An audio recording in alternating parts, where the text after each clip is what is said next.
friends, this is Rachel from Cozy Nooks Designs, and today I'm going to show you how to do color work transitions when you're doing your crochet projects so that you can confidently accomplish tapestry crochet or intarsia crochet projects. And this is my Good Days pillow. I'll put a link in the notes section in case you're interested in the full pattern. But we'll go over some different tips so that you can confidently tackle these projects and not have any problems with them. Okay, so to add a color mid-row, it is very simple. We'll do it on the 4th stitch here, but let me show you what we need to do on the 3rd stitch to add a color. So I've already done my chain 1, then I single crochet 1, 2, begin my 3rd, and then I stop when I have 2 loops on my hook. I pull this color forward so it's out of the way, and then I loop the new color on my hook and pull through the 2 loops.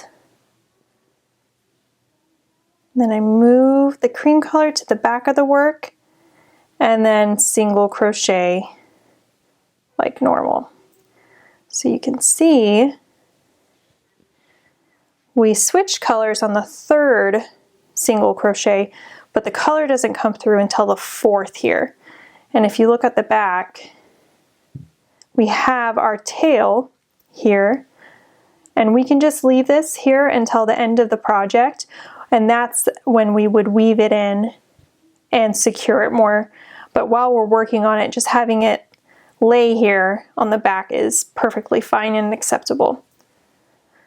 So then you can just continue on single crocheting with the new color until it's time to switch again, where you stop when there's 2 loops on your hook, pull it forward, grab the new one, and pull through to then continue on with the old color that you were using. So there you have it. That's how you add on a new color in the middle of the row. Hey guys, thanks for tuning in today. I hope you liked it.